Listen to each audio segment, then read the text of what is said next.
Guys म आज तपाईँहरूलाई मेरो पहिलो मिनी ब्लगमा चाहिँ एउटा मेरो यात्रा देखाउन चाहन्छु। त्यो यात्रा चाहिँ मेरो आजको हो है। म काठमाडौँबाट उडेको म कहाँ जानको लागि भनेपछि नि भैरुवा एयरपोर्ट जानको लागि। भैरुवा म किन जान लागेको भने नि भैरुवा हुँदै मामाघर जानको लागि म काठमाडौँबाट उडेँ। त्यसपछि के भयो भनेपछि काठमाडौँबाट उडेपछि वरिपरि काठमाडौँका घरका दृश्यहरू देखिए। अनि त्यसपछि हामी फेरि अगाडि बढ्यौँ।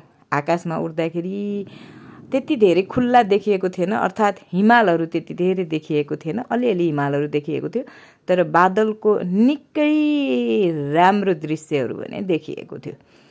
त्यसपछि के भयो भनेपछि 20 मिनट झन्डै 20-25 मिनट भनौँ को यात्रापछि म चाहिँ गौतम बुद्ध एयरपोर्टमा अवतरण गरेँ। अनि अवतरण गरेपछि के भयो भने मलाई चाहिँ भाइ लिन आएको थियो एयरपोर्टमा होइन। म चाहिँ त्यो प्लेनको हुन्छ नि भम्म भएर मेरो टाउको भम्म भइरहेको थियो। म छिटो छिटो छिटो त्यसको बाइकमा बसेँ, किनभने बाइकमा बस्यो भने हावा खान पाइन्छ भनेर।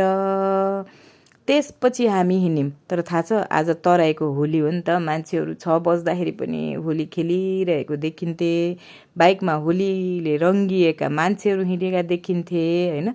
त्यसपछि हामी फेरि भैरुवाबाट यात्रा गर्दै मेरो भाइले चाहिँ बाइक चलाइरहेको थियो, म पछाडि बसेर हावा खाइरहेको थिएँ होइन। र 30-35 मिनटको यात्रापछि म ठ्याक्कै गन्तव्यमा पुगेको छु, अर्थात् म